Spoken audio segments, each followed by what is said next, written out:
ليه كريستيانو مش عايز يتجوز جورجينا رغم ان هما انجبوا اطفال وحياتهم مستقرة؟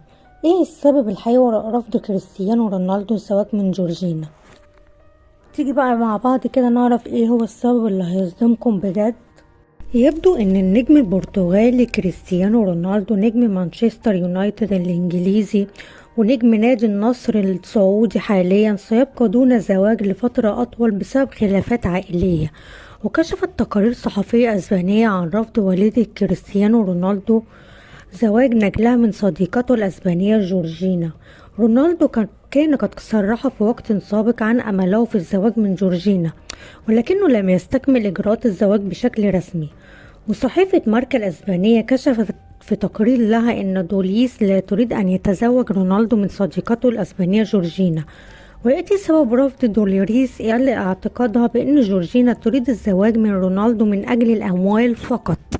ويأتي هذا الرفض ليفسر سبب عدم زواج رونالدو من جورجينا رغم إعلانه قبل أكثر من عام عن نيته الزواج منها لتوجيد العلاقة التي بدأت نهاية 2016، علما بأن تقارير تحدثت في الصحافة العالمية من قبل عن أن والدة رونالدو كانت كذلك السبب وراء انتهاء علاقة نجلها مع باريس هيلتون قبل أكثر من 10 سنوات.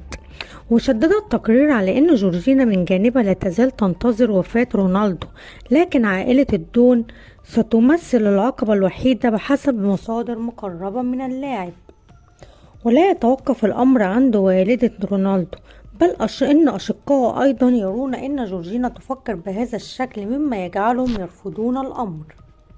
وقالت جورجينا في مقابلة صحفية لها إنها مرتبطة بالعديد من المشروعات المستقبلية المثيرة للاهتمام مع رونالدو، وهو ما يتسبب في تأخر خطوة الزواج حتى الوقت الحالي. وأضافت كمان جورجينا: أعيش حياة رائعة رغم كوني إنسانة عادية وسعيدة، لأنني أتواجد مع رونالدو أولادنا والعائلة كاملة.